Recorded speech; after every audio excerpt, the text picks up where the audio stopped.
take. There is no area where America's global dominance is more total than higher education. With about 4% of the world's population and 25% of its GDP, America has 72% of the world's 25 top universities by one ranking and 64% by another. But this crucial American competitive advantage is being undermined by the Trump administration's war on colleges. Hat tip to the New York Times' Michelle Goldberg for raising this issue as well. Listen to what J.D. Vance said at the National Conservatism Conference in 2021. We have to honestly and aggressively attack the universities in this country. The professors are the enemy. The administration has put those words into action. The most dramatic assault has been financial, a freezing or massive reduction in research grants and loans from the federal government. Some of these efforts are under court review, but the cumulative impact could be billions of dollars in cuts to basic research, much of it disrupting ongoing projects and programs. High-quality research in the United States has emerged in a unique ecosystem. The federal government provides much of the funding through high-quality institutions like the National Institutes of Health and the National Science Foundation, and private foundations and companies account for most of the rest. Professors at universities, both public and private, use these funds to conduct the research. No other country has a system that works as well. What is at risk now is what Holden Thorpe, the editor-in-chief of Science, calls the social contract that the federal government and institutions have had to enable the scientific research enterprise in America in the last 80 years. Take a university like Duke, which ranked 11th in total grants received from the NIH last year. Of its $1.33 billion research budget, $863 million came from Washington, according to the AP. That includes funds for critical research projects on cancer and other diseases, but also support for over 630 PhD students at the medical school. Those projects and students will have to be pared back substantially if the cuts go through.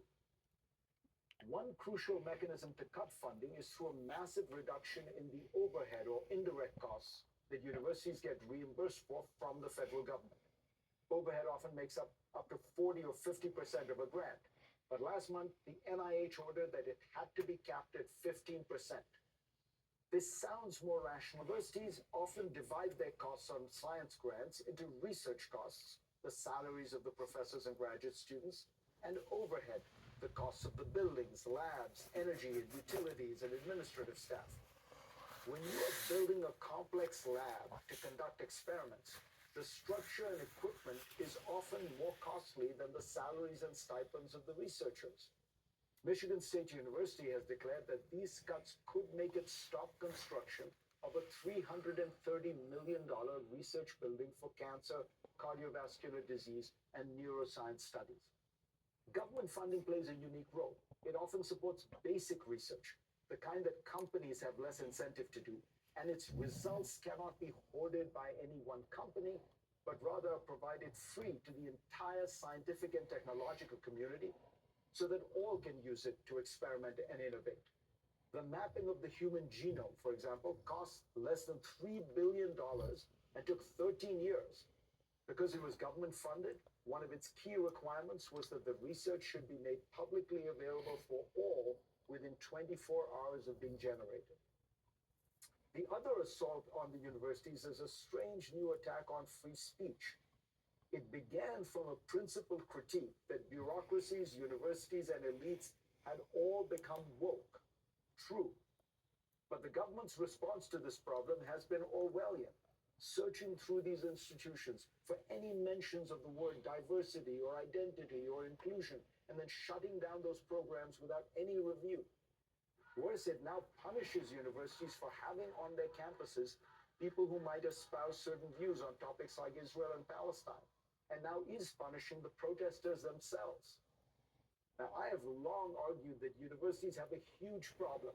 They have far too little intellectual and ideological diversity, which is the most important kind of diversity on a campus. But the way you fix that is not to restrict radical left-wing speech, but to add voices and views from other parts of the spectrum. The answer to censorship by the left is not censorship by the right.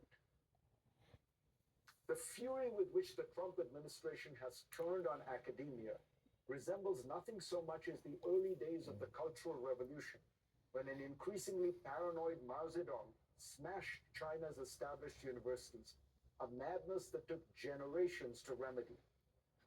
Meanwhile, in Beijing last week, the Chinese government announced its intention to massively increase its funding for research and technology so that it could lead the world in science in the 21st century.